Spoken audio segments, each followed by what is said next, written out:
afternoon and welcome everyone.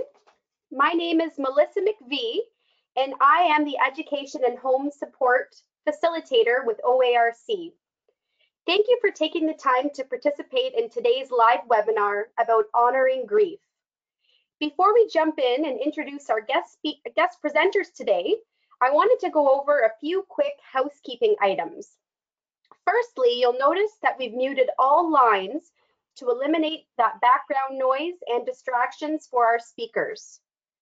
This webinar is also being recorded for education purposes, and it will be made available to you following this session. And we really encourage you to share this resource with residents, families, and other stakeholders in your home who might not have been able to participate live today. We have protected some time for a question and answer period at the end of our presentation, at which point you can either unmute your own line or type into the chat box feature, which is located at the bottom of your toolbar. Today's webinar slide deck is also available to you under the materials section of the same toolbar. So without further ado, I'd like to welcome our two guest speakers, Tara Cohen, who is the Program Manager at the Champlain Hospice Palliative Care Program, and Pamela Grassau, and I apologize if I'm pronouncing that wrong, who's our Assistant Professor from the School of Social Work at Carleton University. Welcome, Tara and Pam, and I'll hand it over to you now. Thanks, Melissa. Thanks to everyone for being here today. We appreciate you taking the time in difficult days to be here with us. I guess we just wanted to mention that this webinar has been in the works for several months. And I think it's important to just note that while we're talking about loss and grief today, we're obviously operating in times that we didn't expect, where there's a heightened sense of loss and grief. So we just want to acknowledge that. And while we're not going to be speaking directly about a particular response for COVID-19 today, we're hoping that you feel that you have some information and tools that could be used for attending to grief and loss for people who are living in long-term care, for families, and for team members too. So we're hoping that today will be both nourishing and helpful across the board when we talk about loss and grief. So we're going to start a little bit just by going through some of the definitions, just to make sure that we're all sort of speaking the same language. And when we're referring to particular terms, just to know that we're all on the same page. So discussing grief, when we look at the definition of what grief is, when we talk about grief, we're really talking about the many different things that a person may experience after a loss. So it can be things like physical responses to grief, social responses, emotional responses. And it's interesting that the word grief comes from the Latin word gravis, which literally means heavy. And I think those of us, when we reflect back on times that we've experienced grief, we can really relate to that sense of heaviness. It's just something that can overcome us in many different ways. Mourning. So when we talk about mourning, mourning really is the public face of grief. So that's the outward expression that we might see through rituals and practices like funerals, burial ceremonies, perhaps the way that we dress, and some of the other customs that are public facing around grief. And then finally, the term bereavement encompasses both grief and mourning. So also interesting is bereavement, the root of the word is reeve, which means literally it means to split or to tear or to break apart. So again, we could see that it's really reflective of how we may be, the word itself is reflective of how we might feel. We might be feeling torn or broken apart. So bereavement again encompasses both the experience of grief and then the public face of grief, which is mourning.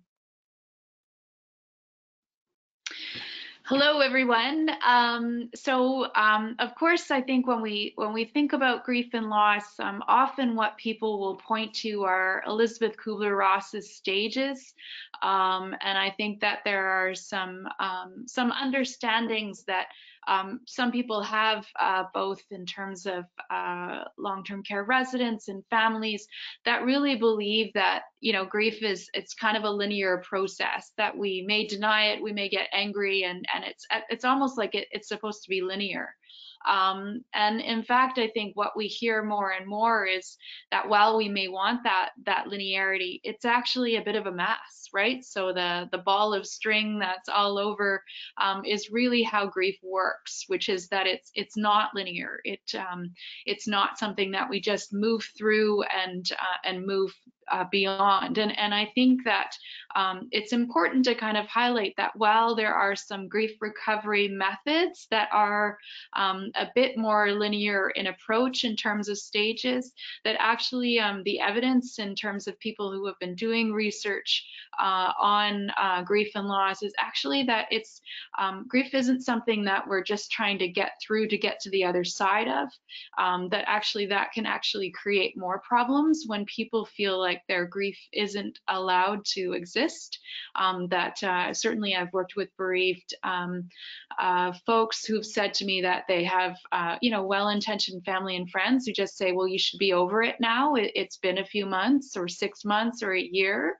And I think while well-intentioned, though, those reframes of telling people that they should be somewhere else actually can cause more damage and can actually move things into a place where we then are dealing with complicated grief, right? Which is a much different frame than how we understand and think about grief that happens to as normal grief elements that happen in our lives. Can you do that?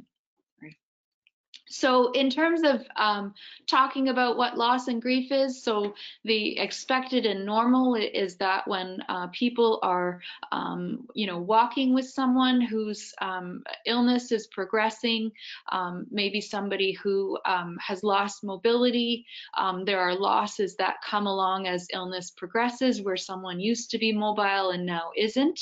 A lot of our work in long-term care, but also in other contexts, is just having ways to address some of the loss that comes from independence, the loss that comes with being wheelchair bound or walker bound, and normalizing those losses while also talking about what elements are come up when someone is in those places to also emphasize as someone moves into end of life and is bedbound, and you know, the understanding of what that anticipatory grief is around how we're walking with someone who's dying.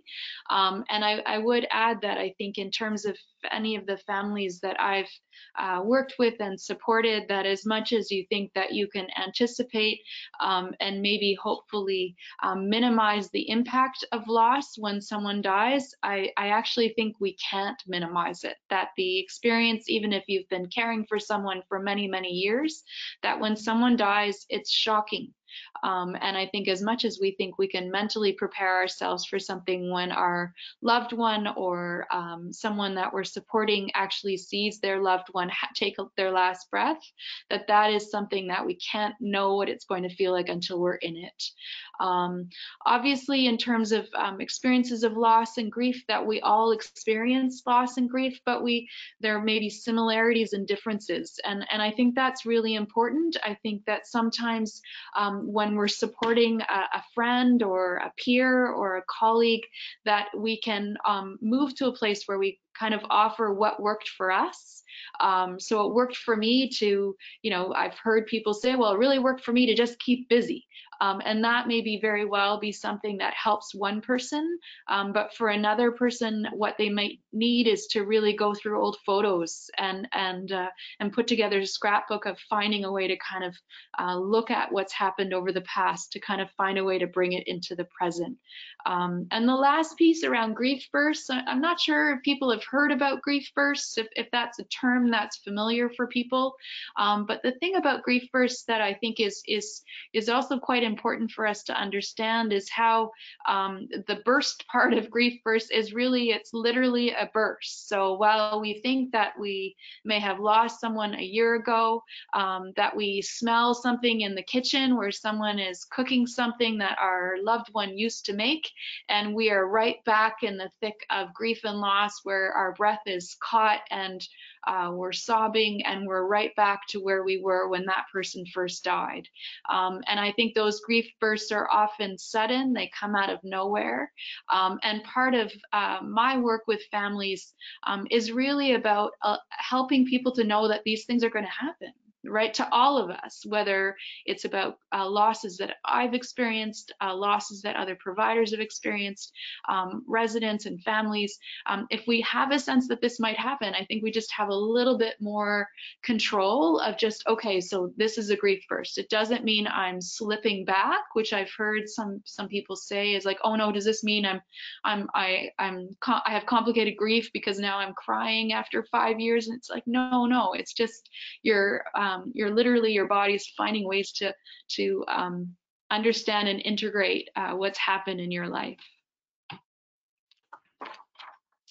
And then, of course, in terms of a poll question that we have for you, is really for you to think about how comfortable you are discussing loss and grief with others. And I'd encourage you to do the poll that's here, and to think about it and answer it as honestly as possible for how does it feel for you to talk about loss and grief with other people.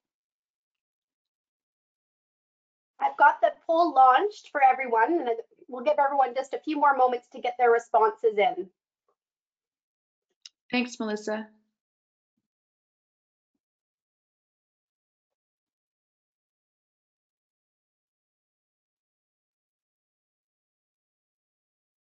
Okay, people are still inputting there, but I think I will close the poll.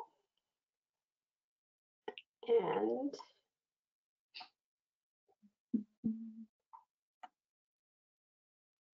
I'm not sure if you can see. Can you see the poll response? Yeah, thank you.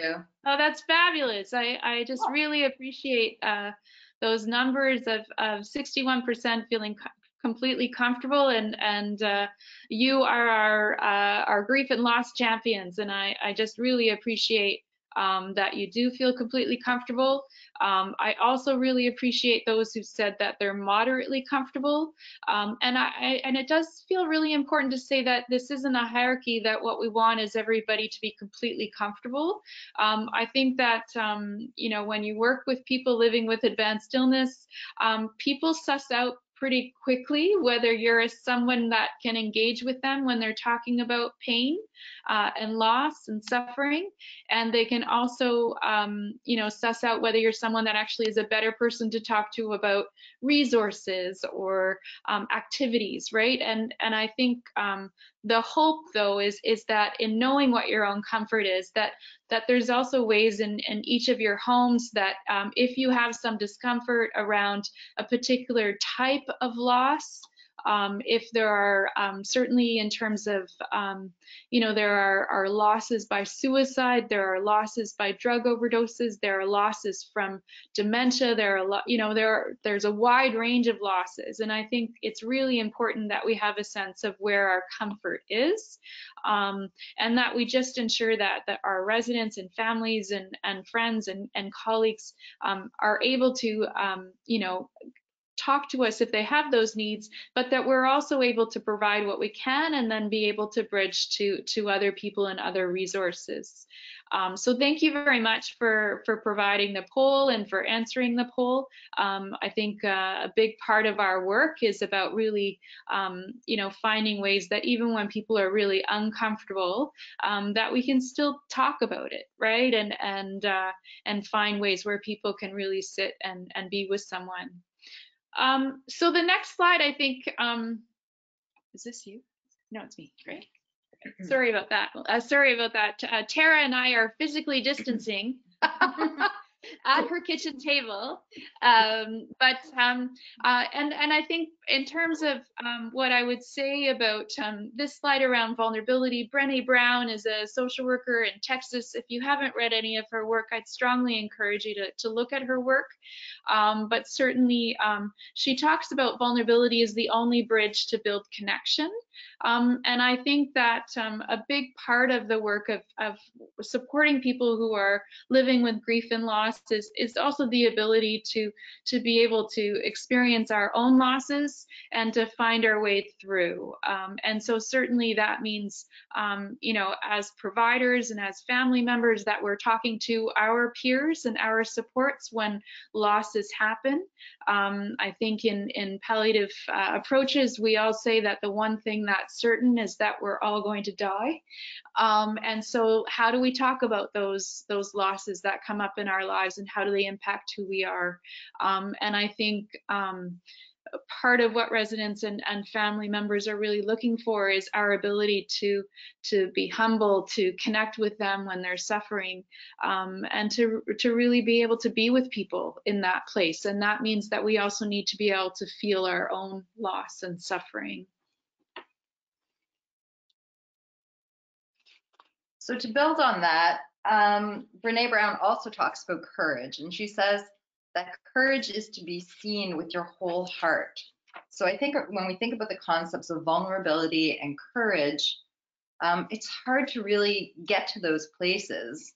It's hard to be vulnerable, and it's hard to have courage if we ourselves don't really know what we're feeling and what we're experiencing.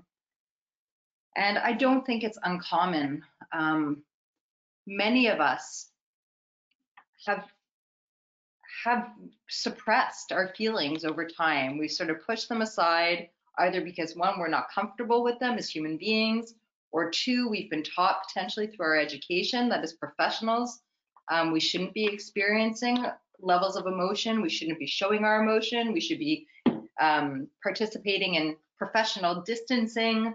But really, this kind of work, and when we're talking about a palliative approach and connecting with people, being vulnerable, really requires you to tap into some stuff that you may otherwise not have tapped into.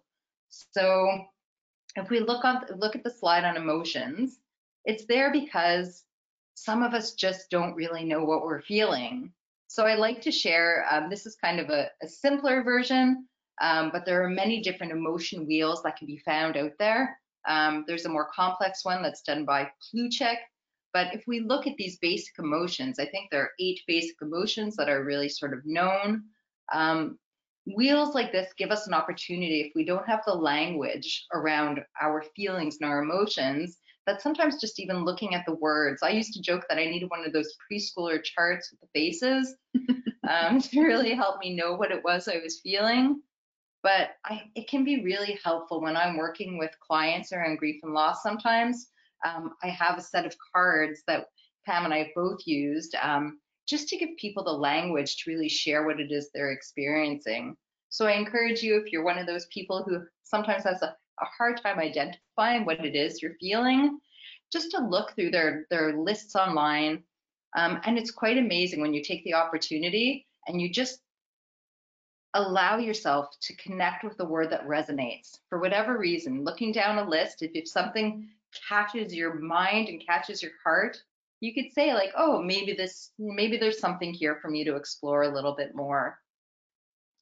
On the next slide, we talk a little bit about the process of naming our emotions, and that could be helpful for a couple of different things. The first thing I would say about that is we have an expression that we use, which is name it to tame it. So once we have a word, we have a label for the emotion that we're feeling, just saying it out loud sometimes helps us pass through that emotion. It reduces the hold the emotion will have on us. So, you know, you don't want to walk around your entire day like proclaiming to everybody what you might be feeling. But I would say, look, I often walk around and quietly to myself think, I'm feeling frustrated, or I'm feeling sad, or I'm feeling happy. Just allowing myself to say quietly to myself. And it's amazing if you try it out a little bit to see how liberating it can be, really, just to say the word and just to sit with it, to say, I feel lonely, and to notice that, okay, I feel that, I could live with it, I could experience it, and then to notice when that feeling passes. The other nice thing about having these labels for emotions is it allows us to communicate with other people.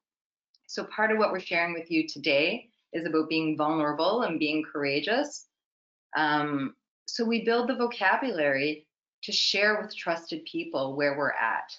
And when we're seen, going back to Brene Brown and courage, when we're seen for who we are or where we are, and we're out there with our whole heart, it allows us to connect with other people, and it often helps us feel a lot better. It helps in our healing if we're experiencing loss and grief. The next point, emotions move through us, and when they get stuck, it's experienced as undesirable. So again, what mechanisms, what tools do we have to sit with our emotions and work through our emotions? We notice they regularly come and go, but sometimes emotions do have the sensation of feeling stuck. We're caught in a particular place. We might be spiraling around and going over the same things over and over. And for many of us, that's uncomfortable, just being stuck in a particular place. So again, looking at ways to sort of be with it and be patient and accept it instead of being frustrated by it, just noticing that it's happening, and just allowing it to be what it is and not being hard on ourselves for it being for it being there. So that's the final point, the patience and the acceptance. If we're kind to ourselves and we're gentle with ourselves and we allow ourselves to feel our emotions, hopefully our body is going to process it and we'll be able to continue to heal.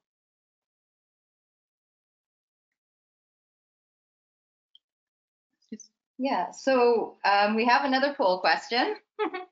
We recognize that when people are experiencing grief, there's a whole range of things that that people like to do. So if we were in person, very often what Pam does is she gets people up and moving around the room. If you like to be alone, she'll ask you to go to one side of the room. If you like to talk to a friend, she'll have you go somewhere else. And it's really neat to have the visual of, how we're all different and we need different things, and to be thoughtful and compassionate to people. We may not all need, or we don't all need the same thing when we're experiencing loss and grief. So we're not in the same space.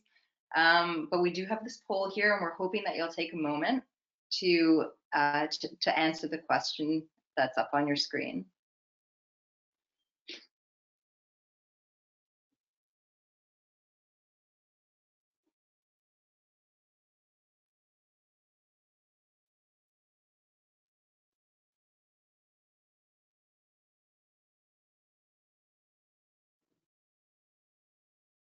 Okay, we still have people submitting some answers there, so I'll just give everyone another couple of seconds.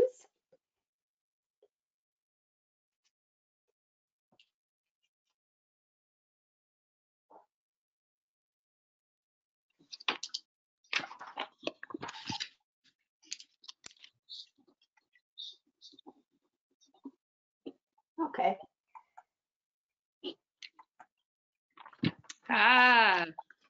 Sorry. Go ahead, Pam. I always get excited with the polls. You can tell I teach research methods. I get all like geeky about it. So this is really helpful, and I appreciate that we have a range of different responses. And I think so. Melissa, everybody can see the responses, right, from your screen? Is that right? I presume that everybody can see all the results.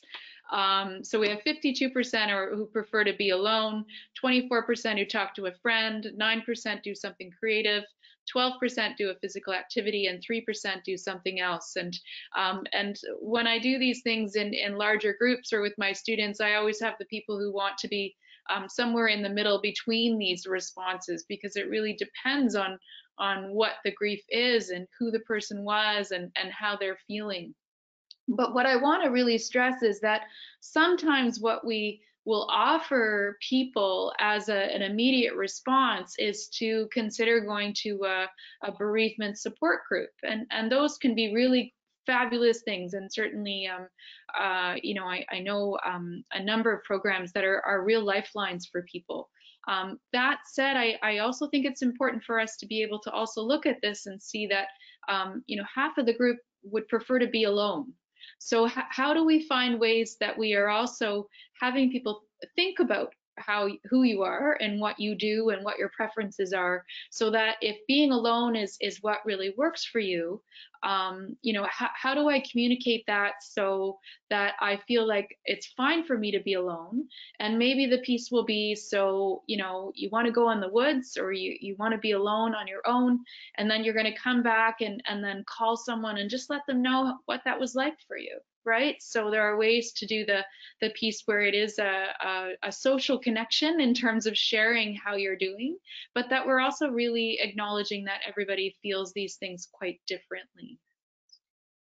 I was going to say residents too, right? So if you're in long-term care, if you're supporting individuals, the residents who are experiencing loss and grief, which we know is quite common, right? For many different kinds of loss. It's not just dying, but loss of independence, loss of a home, loss of role, loss of, you know, purpose, loss of many different things potentially, to be cognizant that they too have their own way of grieving, right? Mm-hmm. So to not make assumptions, to check in, to ask, you know, so you have a handle on what it is, either, you know, what other people are experiencing, if you're a peer, if you're a paid worker. But just to know that people need different things. Mm-hmm. Mm-hmm. And that kind of bridges really well to the next slide, which is really about warning signs. And this is another way that I think helps us as we get a sense of what our experiences are, what our preferences are, that, you know, if we're someone that really needs to have time alone, that it's also recognizing that when we're in those experiences that we sometimes get warning signs that we're getting a little out of balance. Yeah, I'm seeing the web elements texting saying you've lost Jennifer's screen.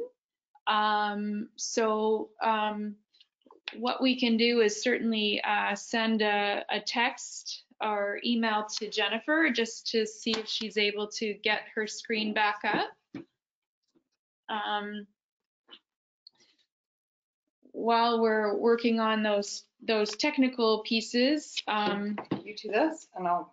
Sure, is that okay? Yeah. Okay, so Tara and I we will wipe the computers down. We just moved into physical anyway, but basically, sorry, Tara, this is gonna stop the screen. So, oh yeah. Hi there, Melissa's here. Are you still looking at a blank screen? Yes. Okay, I'm not sure why that is the case. I will maybe stop sharing my screen and then, but if you want to maybe continue on to the next slide, I will play around. Absolutely. So just while we're figuring out technical difficulties, the next slide, just so you know what it says on it, basically says recognizing warning signs. And then it has 3 points that just say, what are my signs when I'm getting out of balance? And part of what I'm getting at what we're getting at in this slide is that we really have a way that we attend to some of those early signs that say, I'm getting a little tired. I'm getting maybe a little cranky. You know, I think there's different ways that we start to show signs that we're not kind of at our optimal kind of state, and those things can be really subtle in that we don't actually leave our room as much, and so we're just needing a bit more quiet time. Those can be things like we get a little short with our friends, or, you know, maybe a little say something a little bit too directly that sounds a bit harsh. For me, the one that I share with much humility is that I'm a bit of a my biggest warning sign is when I start wanting to go to Bulk Barn and buy candy. I have a thing about jubes. I don't know what it is, but I love them. But they're also a sign for me that it's like, you're having some pretty big sugar cravings. What is it that you really need? Is it sugar? or is it something else? And generally speaking, what I need is just to talk with a friend around how I'm doing. The gummy elements in candy aren't really what I need, but I think it just feels like comfort. And so I think for all of you viewing, whether you're a resident in long-term care or a home support person or a family member or a peer, I think is really just having a sense of doing some thinking around what your signs are. I had the opportunity to do a fair bit of work around compassion and burnout with Maurice Bouvette and Tara Tucker as palliative care leads in our city, and really the idea there was everything from recognizing it for yourself as a person. So one of the examples they gave was whether you're going to take the garbage out, and when you take the garbage out, and are you the person that takes it out at a time where you know you might run into neighbors and people that are a bit more isolated on your street who want to have a little chat when you take out the garbage? Or is your instinct, when you're getting a little off in terms of signs, that you start to say, well, maybe I'll take it out at 11:30 at night because then I won't run into anyone, right? So again, it's just taking some time to think about what those signs are for you. And then the biggest thing in that is that you risk sharing those warning signs with people who love you, right? And so if I know, if Tara, who she definitely knows about my bulk barn compassion or passion there, if she sees me going to bulk barn, she can gently say, so how are you doing? Like, what's been going on, right? And that allows me to have support in that. So the next slide that is on the screen here, I thank you, Melissa, for getting that back on, and that's great, and I'm glad that everybody's back. The next piece is really to talk about asking for help, and this is a question where I think that it's really thinking about, I think for people who offer a lot of support to other people, we can become really good at offering and giving support. We sometimes are not very good at asking for help. And so, you know, it's really about getting at who do we have in our lives that we can ask for help from, and how do we ask those people for what we need. And so I think the piece here is that I think that we, if we were to ask around people's approach to help, and in terms of asking for help or receiving help, or offering and providing, is that it's a bit complicated around who we feel we can ask. And I think as we age and as we lose some of our independence, that it can be even more difficult to ask for help. Because I think there can be a worry that if we ask for help, we look like we're not independent enough, or we look like we're needy. And I think a big part of our work in terms of community capacity building is really saying that it takes a lot of bravery and courage, as Tara was saying, to ask someone for what you need.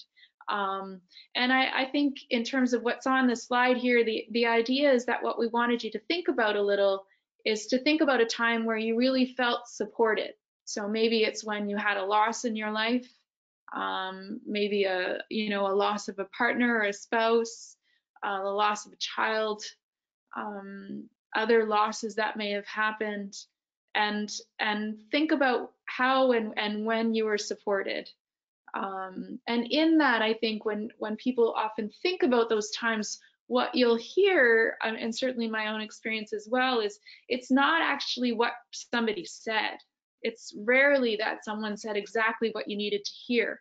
It's actually that they just risked to ask you how you're doing, and they really meant how you're doing, and not just a glib kind of, how are you, I'm good, move on, but they actually really wanted to know how you were doing. So attending to, if we think about emotions and Tara's previous slides about the emotion wheel, is how did it feel when you were supported? And what happened to have that happen? And then how do we find ways that when we're supporting other people to ask for help, or we need to ask for help, that we can attend to the ways that can work for us.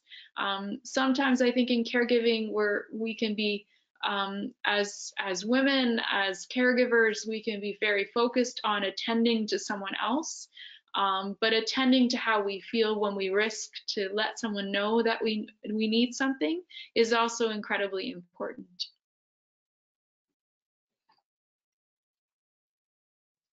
When we talk about noticing how we felt and what happened, we can look at the next slide. That's about noticing, just being in the moment. So I think we'll take a moment or two and try to just do a little bit of an activity together. We're not in the same space, but we all could sit and notice together. And there's some strength and some power in doing this collectively, although we're not in the same space. So I would ask that just feeling your feet on the floor,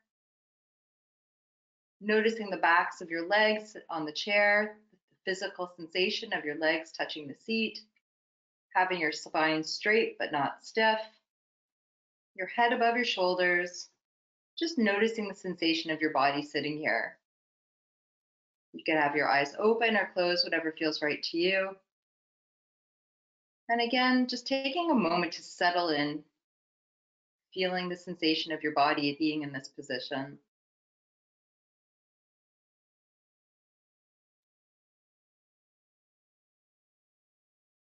And now bringing your awareness to your breath.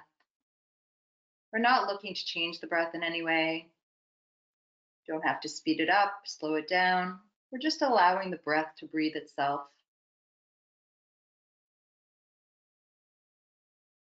As you're breathing in, just knowing that you're breathing in. And as you're breathing out, just knowing that you're breathing out.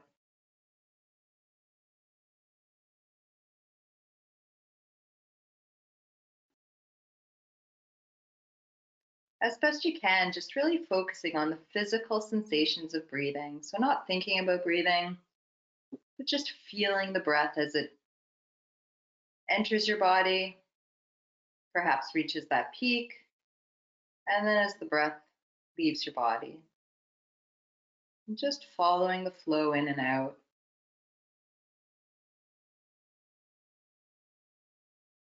And you may notice that you're becoming distracted at particular times. It may be sounds, it may be feelings. But when that happens, not judging it in any way, just noticing that it's happened, and as best you can, bringing your awareness back to the physical sensation of breathing.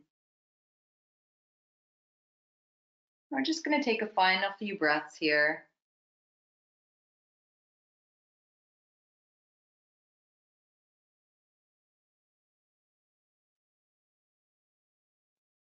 And then beginning to move your hands and your feet. If your eyes are closed, opening your eyes again, bringing your awareness back to your space.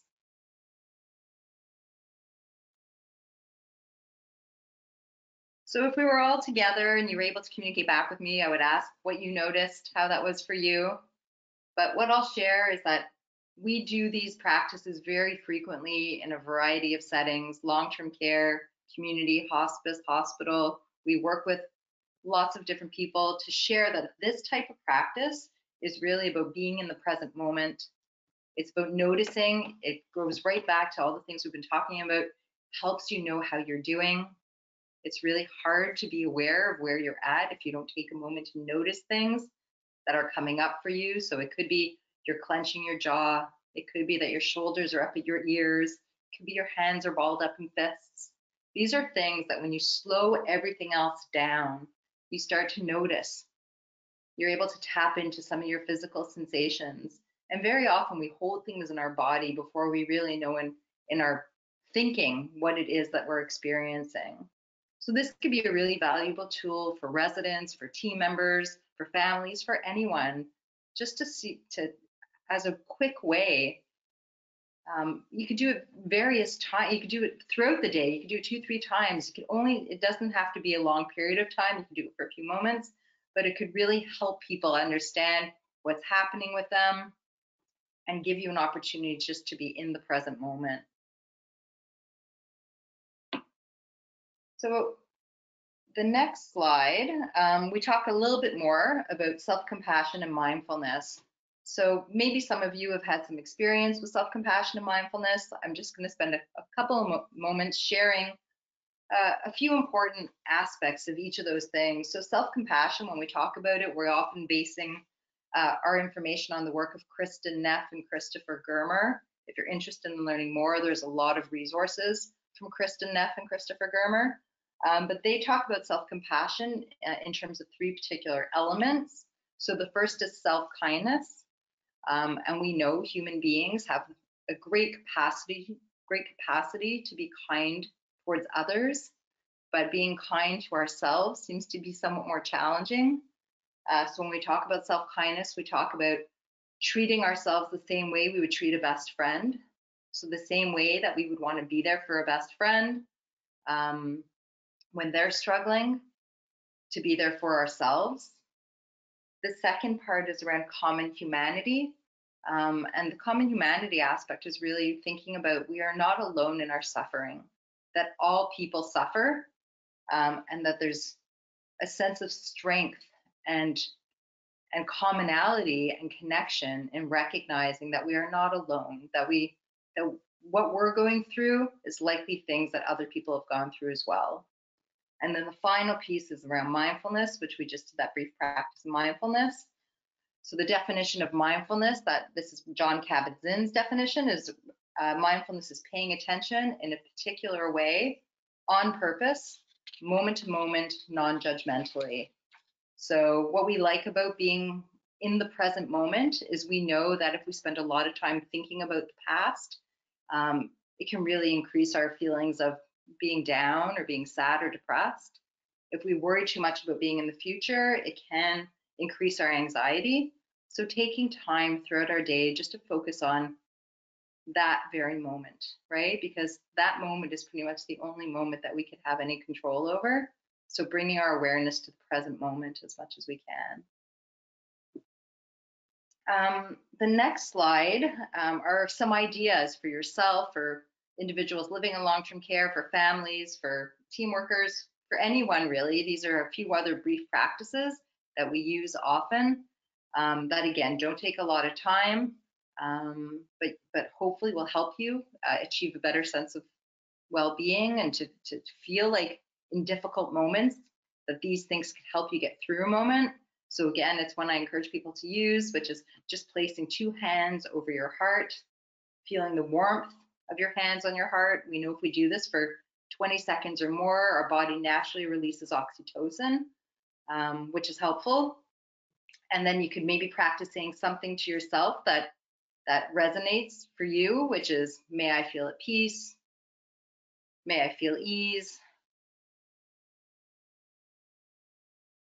may I be good to myself.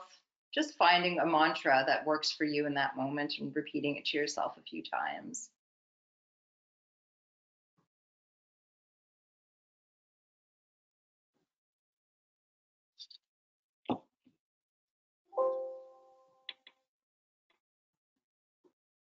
So those were a few tools that we were hoping would be helpful in terms of attending to individual needs, yours, others. Not to say they can't be used in teams, they for sure can, but it's really, some of those are strategies that, you know, some work for us, some don't work for us, but getting to trying things, being curious and being open to trying new things. So they're supporting the individual, but we also recognize that they're supporting others, right? So when you want to support other people, I would always say that the starting point is knowing that you're in an okay place to offer support, right? So that's all when we talk about the noticing and checking in and warning signs. These are all things that to establish your sense of well-being, because really you need to be in a good place to be able to support others. So, and asking yourself questions like what's there on the slide, what can you hold at this time? So being realistic, right? If you want to support a resident or a family member or another team member, knowing, are you in an okay place to hold somebody else's pain and suffering, and being realistic about that, and knowing that it's okay to set boundaries. If you're not okay, being able to express to another person, I'm really struggling right now, I want to be there for you, but this is a tough moment for me. Can I talk to you later, maybe when I'm in a better place? So that's a way that you connect with others also, right? Is by being open with them. And again, going back to the vulnerability and being courageous to share that I'm okay, I'm not okay. I'm here for you, or I'd like to be here for you, but now might not be the best moment. The next slide talks about an acronym, PART, P-A-R-T, and this is some work done by Dan Siegel, who's a psychiatrist. And what's interesting about Dan Siegel is he's one of the first people to really try to define mind. And he talks about how we have 3 different centers of knowing. So our enskulled brains, our hearts, and our guts. Those are 3 different ways that we know things. But our mind is not just ourselves, it's also what we put out into the world with other people. So he says when we're connecting with other people, we should be aware of these things in the acronym PART. So the P is for presence, our own presence, right? So what are we bringing into the room when we're going to meet with an individual or their family? What is our own state? Are we being open, curious, accepting, and loving? What is our presence showing to another person? The attunement, the A is attunement, so that's how we focus on the other person's state of being, right? So where are they at? Can we read? Are they open to being there with us? Are they feeling closed off? It's checking in to see what information they're giving off, either verbally or non-verbally. The resonance is then in turn, how is our internal state shaped by their state, right? So again, mind is relational. We don't exist in a vacuum. We are and I would say very often in terms of family members and caregivers and paid staff, we're very much in tune, or we try to be very much in tune with other people, right? So when people are experiencing loss and they're going through a different range of emotions, we might see different things every time we come to them to be with them. So where are they at, and how do we respond to where they're at is really important. And when we're able to do this quite effectively, when we're able to sort of meet people where they are and be open and accepting and curious and loving, we can establish trust. So it says they're becoming we, and just so you understand what that is, Dan Siegel talks about how when we have presence, attunement, and resonance in a relationship with another human being, we establish trust, and the me and the we become a we, which I always think is kind of funny and cute. So yes, Pam, I don't know if you want to jump in there, talking about. So the next thing that we wanted to talk about was Alan Wolfelt, who's a clinical psychologist and a thanatologist. So he's done quite a lot of work supporting people who are grieving. He's in Fort Collins, Colorado, and he actually does quite a few trainings for people who want additional training in grief and loss. So certainly if you're interested in his work or his books, he has great things. And in terms of his work around talking about the journey through grief, he's really started his practice in a way where he talks about the fact that we really need to shift how we've thought about grief and loss. So the idea that grief can be fixed, the idea that we need to kind of move people out of grief into living again. What he talks about the fact that what people most need is someone that will walk with them through the grief. And so he talks about 6 needs of mourning. And I'm just going to go through these a little quickly because I know that we have other slides to come and I want there to be time for discussion as well. So the first one, of course, is need 1 is to acknowledge the reality of the loss. And I think certainly, when we're talking about people's different capacity of understanding loss and integrating loss, that however we do it, it's very important that we find ways that loss can be acknowledged and recognized. I think that's a really vital part of mourning so that we can find ways to express that our lives won't be the same.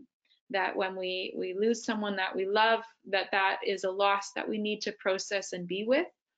The second that's tied into that is really embracing the pain that comes with the loss. And I often feel like when we're talking to people, whether it's friends and family that are experiencing loss, whether it's residents and patients in hospital or in hospice and their family members, that what they're trying to reconcile in terms of what this loss is actually really irreconcilable. So we're asking someone to try and imagine who they are and what their life is after their wife or husband that they've been with for 50 years is no longer here. And that pain is something that absolutely is quite possibly the worst pain they've ever had. And so how do we find a way to support people to feel that and to be in that? And of course, creating a safe space so that we acknowledge how painful that is, which means that, you know, a first step might be just saying, I can't imagine what you're feeling right now. And being with someone in that. Remembering the person who died, Alan Wolfelt says that before we can say goodbye, we need to say hello. And the idea that we need to find a way that we talk about who people are in relationships where someone who's been in a relationship for a long time has died, asking a bereaved person, so tell me about when you met, what was that like? Or if you see pictures in a person's room, tell me about what was happening in that photo. So going back and exploring and remembering who that person was and all of who they were, and not just you know, the last days or weeks of their life. Developing a new self-identity is really about engaging on the next slide around understanding who we are when we don't have a person that has been a core part of our life, who we are without having them here in the flesh, in terms of in our present.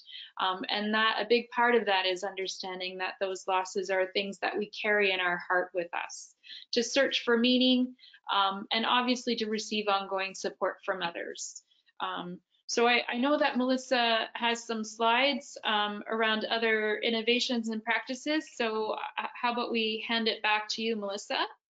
Thank you so much. Those were some very helpful tools.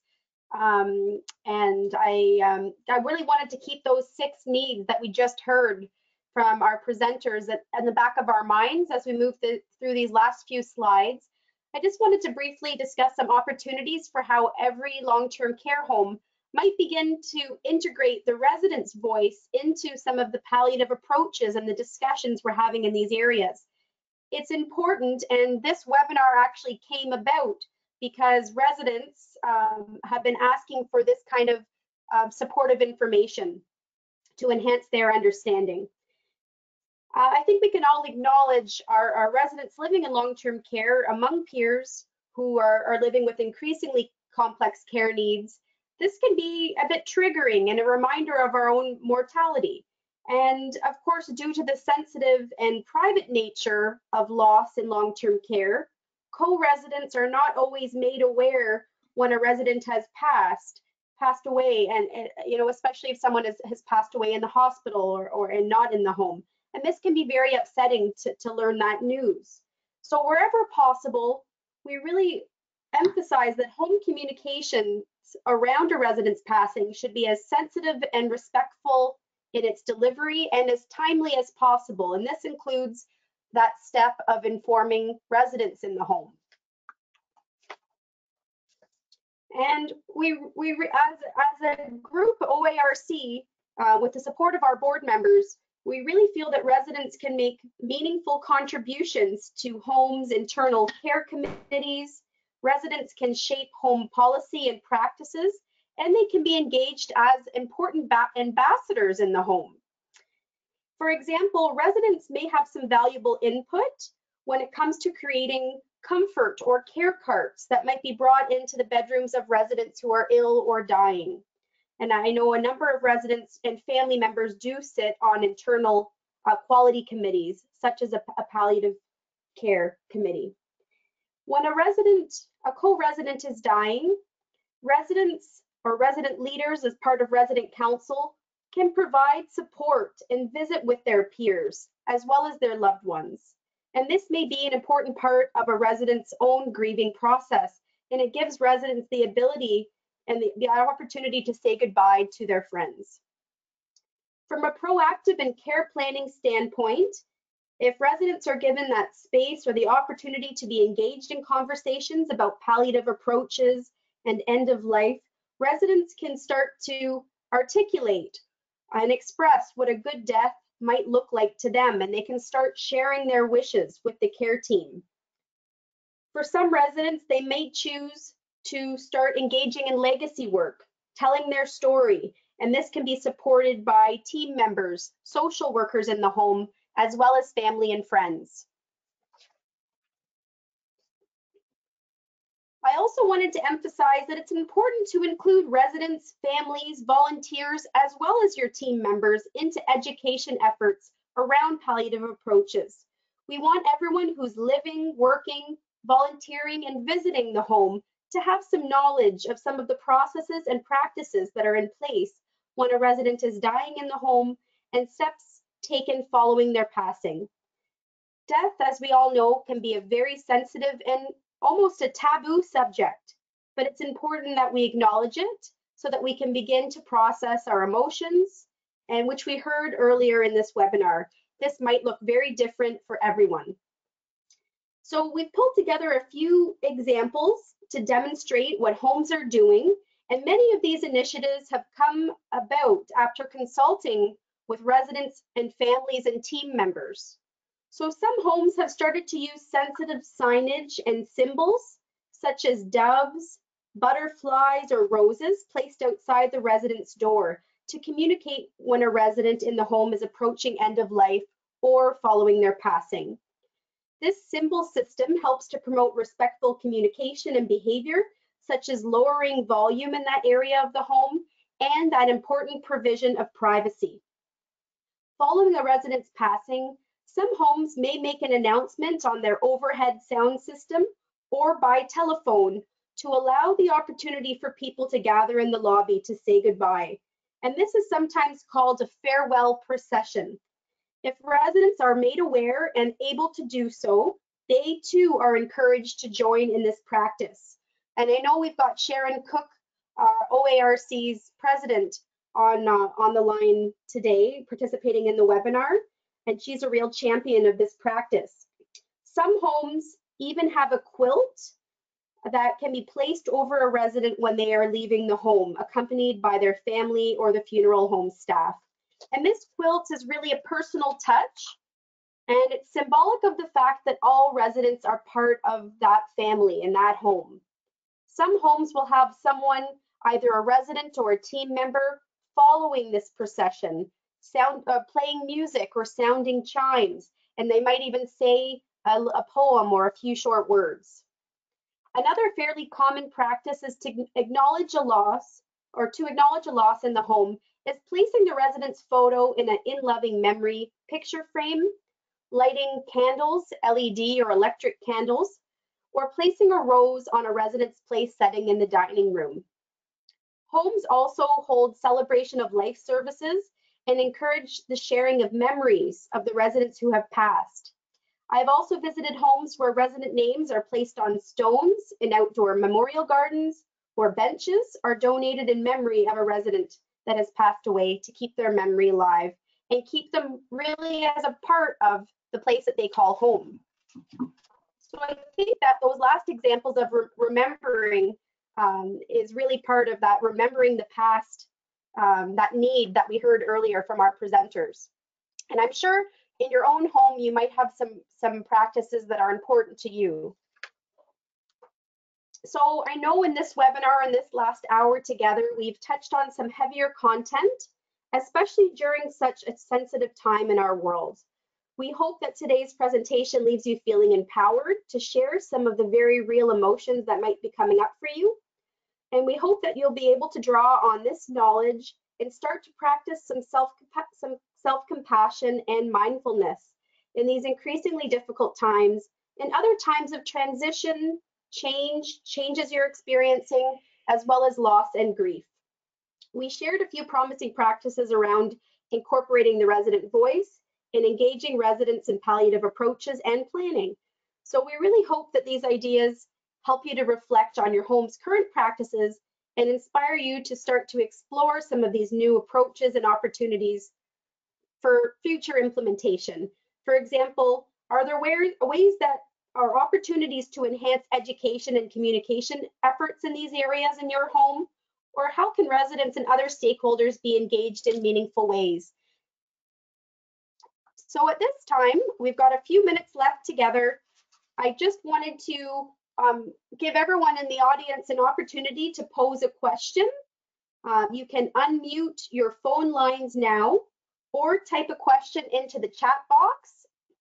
We've also have our guest presenters' contact information on this slide.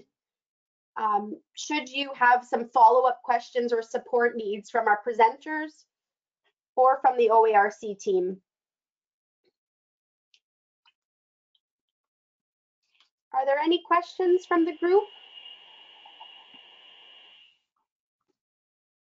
I think our presenters have given us quite a lot to think about today. And I did want to sincerely thank both Pam and Tara for sharing your expertise and so many of those helpful tools and exercises, grief practices to support our residents, families, and team members living, working, and visiting in long-term care. So thank you very much, Pam and Tara. Thank you. Some of the feedback was that we had 4 residents tuning in to the presentation at one home. So we're very grateful to have residents tuning in. I know not everyone was able to gather and participate as planned today. So it's always very valuable to have resident participation. Thanks very much. Yeah, thanks very much, Anna, for typing that, because we're certainly really keen to reach out to residents and just all the support team people around them and their families and providers. So that's great. And certainly if there's other things we can share of resources, please let us know. And we wish you all well. Thanks so much. Thank you.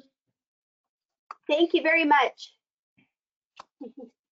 Have a wonderful afternoon, everybody.